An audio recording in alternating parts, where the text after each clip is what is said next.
السلام علیکم ورحمۃ اللہ وبرکاتہ۔ محترم ناظرین و سامعین، 15 اگست یوم آزادی ہندوستان کی تاریخ میں 2 دن یادگار حیثیت اور قومی اہمیت رکھتے ہیں۔ ایک 15 اگست یوم آزادی کا اور دوسرا یوم جمہوریہ 26 جنوری کا۔ 15 اگست سن 1947 میں ہمارا پیارا ملک ہندوستان انگریزوں کے چنگل سے آزاد ہوا اور 26 جنوری کو ہندوستان جمہوریت بنا۔ دنیا کے ترقی پذیر ممالک میں سے ہمارا ملک ہندوستان بھی ہے۔ ہمارا ملک وہ ملک ہے جس کو کبھی انڈیا کے نام سے پکارا گیا، کبھی بھارت سے موسوم کیا گیا تو کبھی ہندوستان کا نام دیا گیا۔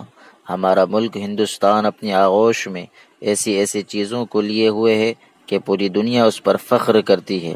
اس کے سینے میں شاہ جہاں کی مسجد اور تاج محل کی عظمت پوشیدہ ہے، اور ٹیپو سلطان اس کے پروردہ ہیں۔ اشفاق اللہ خان اسی کا لال ہے۔ حسین احمد مدنی رحمۃ اللہ علیہ کو جھولا اسی نے جھلایا ہے۔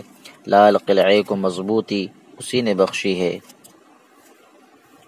مجاہد آزاد ہند یہ ہیں شاہ عبدالعزیز محدث دہلوی رحمۃ اللہ علیہ، حضرت شاہ ولی اللہ محدث دہلوی رحمۃ اللہ علیہ، حضرت حاجی امداد اللہ مہاجر مکی رحمۃ اللہ علیہ، حضرت مولانا قاسم نانوتوی رحمۃ اللہ علیہ، حضرت مولانا رشید احمد گنگوہی رحمۃ اللہ علیہ، حضرت مولانا جعفر تھانسری رحمۃ اللہ علیہ، حفظ الرحمان سیوہاروی رحمۃ اللہ علیہ، حضرت فتح علی ٹیپو سلطان رحمۃ اللہ علیہ، حافظ ضامن شہید رحمۃ اللہ علیہ، مولانا حسین احمد مدنی رحمۃ اللہ علیہ، مولانا ابوالکلام آزاد رحمۃ اللہ علیہ، مولانا سید محمد میاں دیوبندی رحمۃ اللہ علیہ، حضرت شاہ محمد اسماعیل شہید رحمۃ اللہ علیہ۔